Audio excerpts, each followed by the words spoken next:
आप देख रहे हैं इंडिया टाउन न्यूज, भारत की बात। रक्षाबंधन का त्योहार आने वाला है। घरों में मिठाइयां आएंगी, बाजारों में पनीर, खोया, दूध, घी, क्रीम और दूसरी डेयरी चीजों की खरीदारी बढ़ेगी। लेकिन सवाल यह है कि त्योहारों की मिठास कहीं मिलावट से कड़वी तो नहीं हो रही? क्योंकि जिस वक्त बाजार रक्षाबंधन की खरीदारी के लिए सज रहा है, ठीक उसी वक्त खाद्य विभाग ने भी कमर कस ली है। खैरागढ़ से लेकर महासमुंद तक खाद्य प्रतिष्ठानों पर जांच का अभियान शुरू हो चुका है और महासमुंद में तो देर रात एक फूड यूनिट पर प्रशासन की ऐसी दबिश पड़ी कि करीब 200 किलो पनीर जब्त करना पड़ा। अब पनीर का सैंपल लैब भेजा गया है और रिपोर्ट आने के बाद तस्वीर साफ होगी कि आखिर इस पनीर की गुणवत्ता कैसी थी। लेकिन इस कार्रवाई ने एक बड़ा सवाल जरूर खड़ा कर दिया है कि आखिर बाजार में इतनी बड़ी मात्रा में दूध, घी, पनीर और दूसरे डेयरी प्रोडक्ट आखिर आ कहां से रहे हैं? क्या हर उत्पाद असली है? क्या हर मिठाई में वही सामग्री इस्तेमाल हो रही है जो उसके नाम से ग्राहक समझ रहा है? और क्या त्योहार के सीजन में मुनाफे के लिए लोगों की सेहत से खिलवाड़ तो नहीं हो रहा? सब कुछ बताएंगे हमारी इस रिपोर्ट में।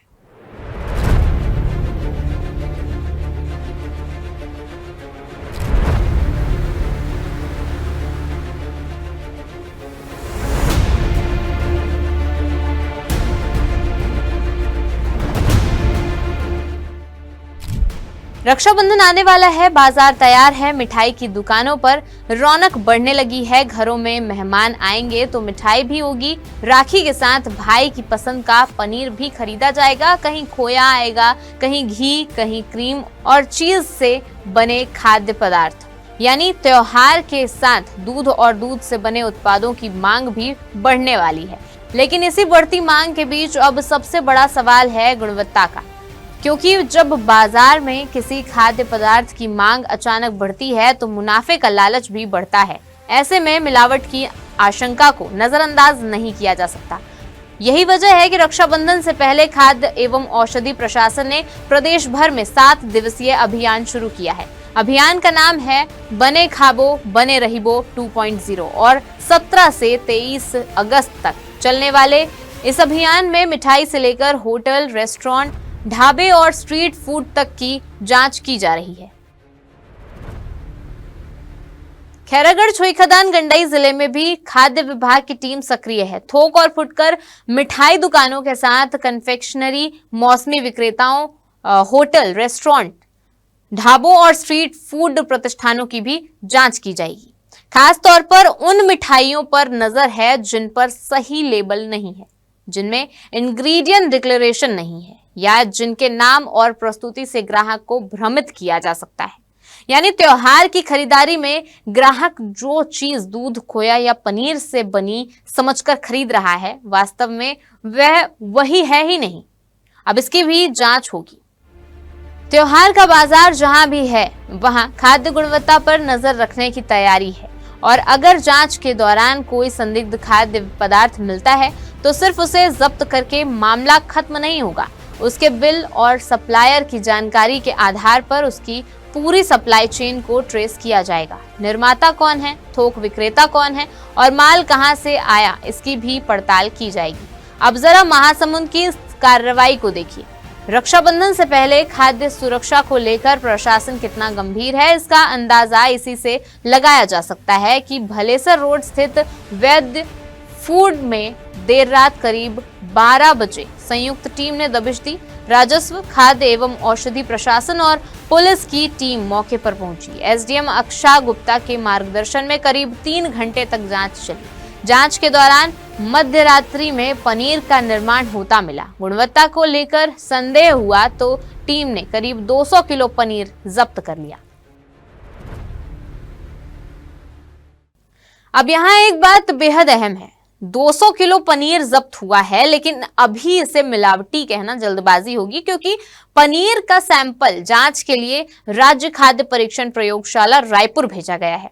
असली तस्वीर लैब रिपोर्ट आने के बाद ही साफ होगी। यानी फिलहाल सवाल पनीर की गुणवत्ता पर है और उसका जवाब जांच रिपोर्ट देगी।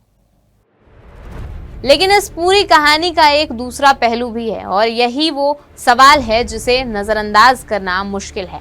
हमारे देश में दूध का उत्पादन बहुत बड़े पैमाने पर होता है, लेकिन बाजार में दूध से बने उत्पादों की भी भरमार दिखाई देती है। त्योहार आते ही मिठाइयों की मांग बढ़ती है, पनीर की मांग बढ़ती है, खोया, घी, क्रीम और चीज की मांग बढ़ जाती है। ऐसे में सवाल उठना लाजमी है कि आखिर बाजार की इस मांग की पूरी सप्लाई किस स्रोत से हो रही है। क्या बाजार में बिकने वाला हर डेयरी प्रोडक्ट वास्तविक रूप से डेयरी प्रोडक्ट है, या कहीं ऐसे उत्पाद भी तो नहीं हैं जिन्हें ग्राहक दूध से बना समझकर खरीद रहा है, लेकिन उनकी वास्तविक प्रकृति कुछ और ही है। सवाल इसलिए भी बड़ा है क्योंकि ग्राहक पैकेट या मिठाई देखकर हमेशा यह तय नहीं कर सकता कि उसके अंदर इस्तेमाल हुआ पनीर, क्रीम, खोया या घी किस गुणवत्ता का है। यही जिम्मेदारी खाद्य विभाग की जांच व्यवस्था पर आती है और इसी वजह से इस अभियान में होटल और रेस्टोरेंट में इस्तेमाल होने वाले बटर, क्रीम, चीज और पनीर की वास्तविक प्रकृति की भी जांच की जाएगी। हालांकि सिर्फ वनस्पति वसा मिलना अपने आप में किसी उत्पाद को डेयरी एनालॉग साबित नहीं करता, लेकिन अगर कोई गैर दुग्ध उत्पाद ग्राहक को दूध से बना बताकर बेचा जा रहा है तो यह गंभीर मामला हो सकता है।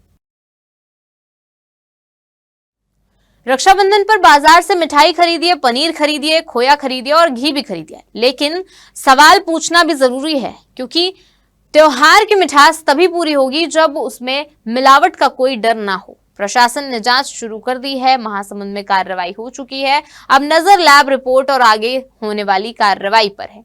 सवाल सिर्फ 200 किलो पनीर का नहीं है, बल्कि उस भरोसे का है जिसके दम पर हर साल करोड़ों लोग त्योहारों पर खाद्य पदार्थ खरीदते हैं। और इसी भरोसे को सुरक्षित रखने के लिए अब खाद्य विभाग ने बाजार में अपनी नजरें और कड़ी कर दी है। अब आगे कौन कौन सी कार्रवाई होती है ये तो आने वाला वक्त बताएगा। फिलहाल के लिए इस रिपोर्ट में इतना ही। अब मुझे दीजिए इजाजत और आप देखते रहिए इंडिया टाउन न्यूज, भारत की बात। नमस्कार। आप देख रहे हैं इंडिया टाउन न्यूज, भारत की बात।